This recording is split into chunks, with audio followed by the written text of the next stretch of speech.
कोल्हापूर जिल्ह्यात गेल्या 5 दिवसांपासून सुरू असलेल्या मुसळधार पावसामुळं जनजीवन विस्कळीत झालंय. आज रविवारी देखील पावसाचा जोर कायम होता. मुसळधार पावसामुळं यंदाच्या पावसाळ्यात पंचगंगा नदीचं पाणी पहिल्यांदाच पात्राबाहेर पडलं. पंचगंगा नदीचं पात्राबाहेर पडलेलं पाणी पाहण्यासाठी नागरिकांनी नदीघाटावर गर्दी केली होती. शहरात आज दिवसभर पाऊस होता. संततधार पावसासह सोसाट्याच्या वाऱ्यामुळं शहरात काही ठिकाणी झाडं पडली. राजारामपुरीत आज सकाळी 10च्या सुमारास रस्त्यानं निघालेल्या मिक्सर ट्रकच्या मागच्या बाजूला झाड पडलं.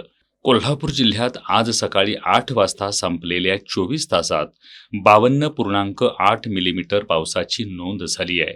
सर्वाधिक 143.1 मिलीमीटर पावसाची नोंद गगनबावडा तालुक्यात झाली आहे. जिल्ह्याच्या पश्चिम भागात सुरू असलेल्या मुसळधार पावसामुळं नद्यांच्या पाणी पातळीत वाढ होतीये. आज सायंकाळी 7 वाजता पंचगंगा नदीची राजाराम बंधाऱ्यावरील पाणी पातळी 30 फूट 8 इंच इतकी होती, तर जिल्ह्यातील 39 बंधारे पाण्याखाली गेलेत.